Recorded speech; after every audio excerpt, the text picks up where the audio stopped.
We're almost to harvest time, but not quite yet. We've got grapes turning, and these grapes are just abundant this year. But what I want to talk about today is just what I think is the absolute best fruit to grow in your orchard, in any orchard, any home orchard that you've got, whether it be a little plot of land or a house in a neighborhood. If you could have one tree to grow, what would it be? You can see here, we've got apple trees, we've got pear trees, we've got raspberries, blueberries, grapes, all of it. And including the fig orchard that you've seen way out beyond all of this with, so far I've got 40 some varieties planted out there now and a whole bunch more to go. But let's talk about this. So in the hoop house here, you can see I've got a lot of little projects going on. I've got an air layer here with this fig. I've got a lot of little air layers all over these figs here. I love looking at these in the hoop house because they're just so cool looking. I love this variety right here, the BNR. Got a couple air layers going there, hoping they take. We're kind of getting late in the year, but here's what I want to talk about today because I'm getting more excited about these figs. I'm more and more in love with them all the time.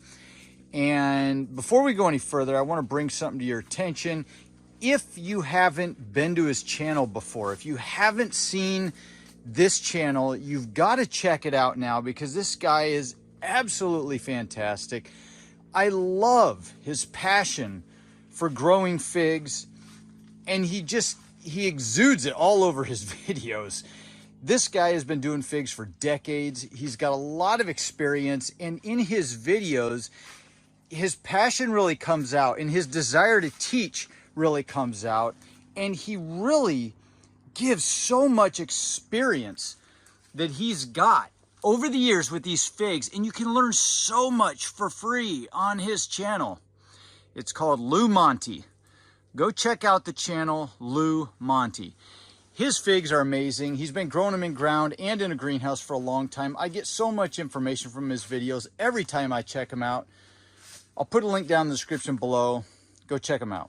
So you guys have seen all of my fruit trees over here.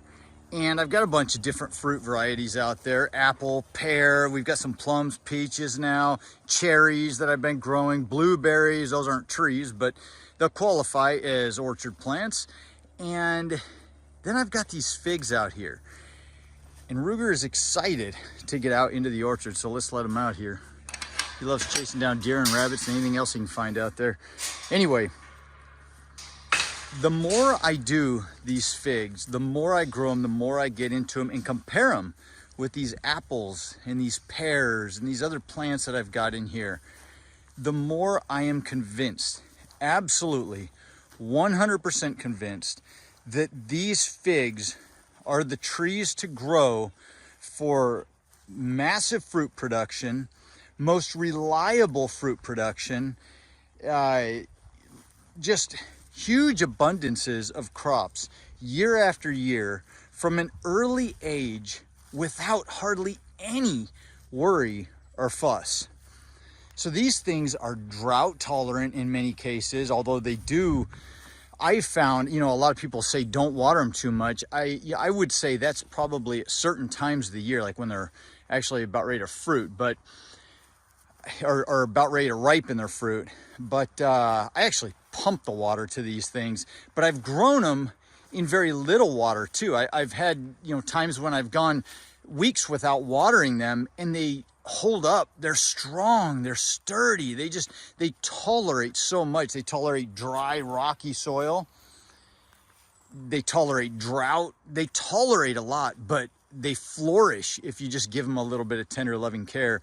And in contrast, those apples I've got way over there, they're growing well, and we'll walk back over, take a look at them here soon, but there's little issues always with the apples. There's not too much going on in my orchard right now. It's pretty healthy. There's not a whole lot of problems, but you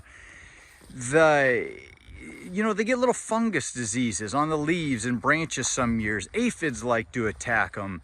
There's little fungus diseases on the actual fruit some years. It's hit or miss. Some years are big production, some years are small production, some years are no production. It just, you never can seem to count on those apples. Of course, you can store them a little bit longer than the figs, but the one thing that I seem to be able to count on more and more are these figs. I mean, look at this thing right here. Check this out. Look at this fig. I mean, it's growing massive. Now, it's just in the ground. This is one full solid year and a few months. And so, it's still trying to get established, but look at these figs. Now, this year they may not ripen. Like I said, it's still trying to get established, but I am convinced more and more, especially after looking at Lou Monte's channel and looking at his figs that have been in ground for 10 years, 20 years, 30 years, and some of the varieties, and he's getting them to just produce abundant crops all over his fig trees. And now that I'm seeing this is even more than we had last year. I mean, this is just amazing. I've got figs. I didn't have this many figs on all these branches. And like I said, a lot of them probably won't ripen this year. They may. We still got probably close to a month of sunny weather, but we'll see what happens. But I think as the years go by, just like Lou's figs, and he lives in a colder zone than me, I think as time goes by, we're going to see better and better production. I mean, look at this La Bourgeoisie. It died back to the ground, and look at what it did in one season. One season, and it's starting to put figs on. Now, these won't ripen this year. They're not going to do anything. They're not even the right size yet. But, this is better than last year, and they're only just over 1 year in the ground. And so these figs are doing better and better. They seem to be very reliable. This one right here, this Smith fig, I didn't think I was ever going to see much out of it, but if you take a look, this year is massively better than last year. Look at this. A little over a year in the ground. I'm telling you, these in-ground figs. Look at this. Tons of figs. That's one branch. Here's another branch. Tons of figs. All over. Here's another. Look at this. Look all throughout there. All throughout there. And a lot of you may say, well, it doesn't matter if they don't ripen, and that's true. They're still beautiful plants, but that's still firm. But it's still getting established. And we had a long, cold spring this year. Long, cold spring. Imagine what would happen if we just had a normal spring with warmer weather and another year or two in the ground. I'm excited for that one right there, that Smith. But these things are really coming along, and they seem reliable, like I can count on them. That improved Celeste back there, the Tacoma Violet eventually, the Ronde de Bordeaux, this Violet de Bordeaux here. These are all varieties that you can grow in colder zones than me, and they will fruit reliably year after year. That Desert King back there, get that for a Brava crop. You'll never worry about getting fruit every year once they get established. The apples here, in contrast, they're growing. They've got tons of fruit that will ripen, but look at this. This is what we find. What is that? Some kind of fungus? Some kind of disease? A lot of them will do good, but what is that? Look at that. Sometimes we get bugs in there. That whole area around there is bruised and eaten up. Many of them are in good shape. Many of these apples are in good shape. A little bit of this don't bother me too much. Not too much, but when you got it on a lot of them, look at that little hole right there. It's going to start turning into something. Look at that. I find this every year with my apples, and I'm pumping the water of these things. Look at these guys, just tons of apples. Tons of apples. We've got little sores and spots and areas where bugs get in, and sometimes the leaves get problems. They're susceptible to fungal diseases. Beautiful trees. These are espalier trees when I've got them pruned back and they're flowering in the spring. Just unreliable fruit production. Maybe it's my area. I live in a cooler, wetter climate for 9 months out of the year. The pears are unreliable. They're unpredictable. I love them. Pears are one of my favorite fruit. Absolutely love them. We're getting a ton of pears off of this one, the Moon Glow. Look at that. Massive abundance of pears. Massive abundance.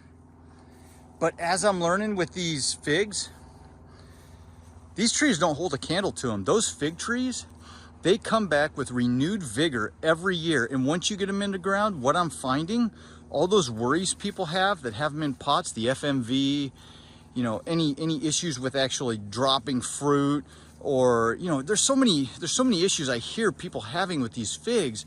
You put them in the ground and it's like all of those problems go away. These trees, in contrast, have been in the ground for years now, and the problems just continue on. And so how do you collect a reliable source of food, a reliable food crop? Because that's what we're about here.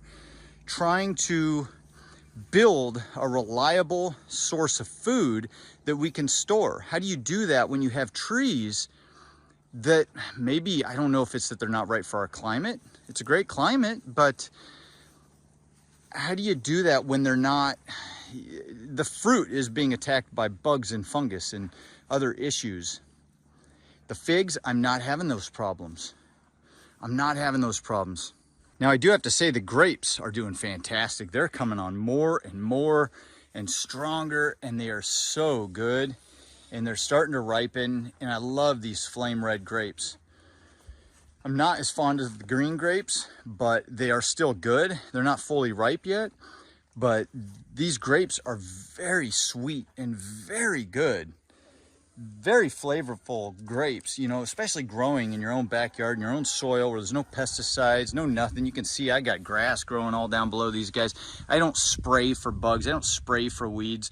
I don't do anything in my edible garden areas.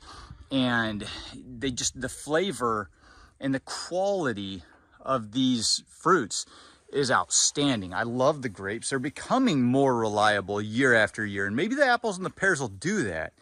They've been in the ground for like 4 or 5 years now, 5 years, I think. The grapes are coming on better and better every year. You can see I need to prune them. But those figs, man, they, not much tastes better than those figs. Those figs are fantastic. They're reliable. The only downside is you can't, they don't last long off the tree. You got to put them in your fridge and it's a day or two. But maybe a little longer if you stretch it. But other than that, you're making jam or you're drying them, which is fine. I've had thoughts of drying those figs, sun drying them, coming up with some kind of a way to do that naturally. These figs, guys, you've got to get a fig tree. If you don't have one, yeah, I'm talking at you, Scott. I'm talking at you, man. You need to get you a fig tree. These things are fantastic, tons of fruit, becoming more reliable as we go, especially the in-ground figs. I can't wait for the next couple of years. I mean, look at this. Hopefully we got a little bit of warmth to go so I can get some of these to ripen. That's the Maltese Beauty. Got a lot of little figs on it. Now it's in a pot. The flavor's not going to be quite as good as in the ground, and I know that, but it's fun to get some really nice ripe main crop figs too. We'll see if that BNR ripens. Sure is a beauty, and it was good last year when I tasted that. Very, very good. These figs are just outstanding. St. Martin. Hopefully get something to ripen here this year. It's in a pot. Got to get that one in the ground. Get you a fig tree. Get a fig tree. And if you're concerned at all about what variety to get, I tried them this year off my own tree. Get a Desert King. You'll get a Breba crop, and it will be a massive Breba crop. And the figs are outstanding. They're outstanding. And they ripen midsummer, July, sometimes in August. Desert King. That's your go-to, especially in cooler climates. So that's it, guys. I just had to come out here.